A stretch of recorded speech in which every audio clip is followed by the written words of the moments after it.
চিরদিনই তুমি যে আমার ধারাবাহিকে দেখেছি আমরা অপর্ণার বিয়ের ঠিক হয়েছে সন্তুর সাথে। আর্য স্যার ওকে বলেছে বিয়ে করতে, ওর মা বাবা চায়।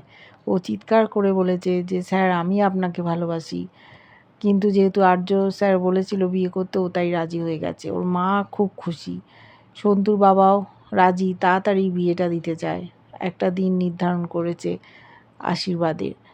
ওদিকে মীরার কাছ থেকে কিছু টাকা ধার নিয়েছে, যেটা ও পরে শোধ করে দেবে। মীরা ওকে বলেছে তুমি আর্যর সাথে মেলামেশা করবে না, তুমি অফিসের ডেকোরামটা মেনটেন করবে, অফিসের কথা ছাড়া ওর সাথে আর বলবে না। ও রাজি হয়েছে, 5 লাখ টাকা দিয়েছে। এদিকে আশীর্বাদের দিন আর্য স্যার চলে এসছে। মনের মধ্যে কষ্ট পাচ্ছে, সারা রাত ঘুমোতে পারছে না, ভাবছে হাত থেকে সব চলে গেল।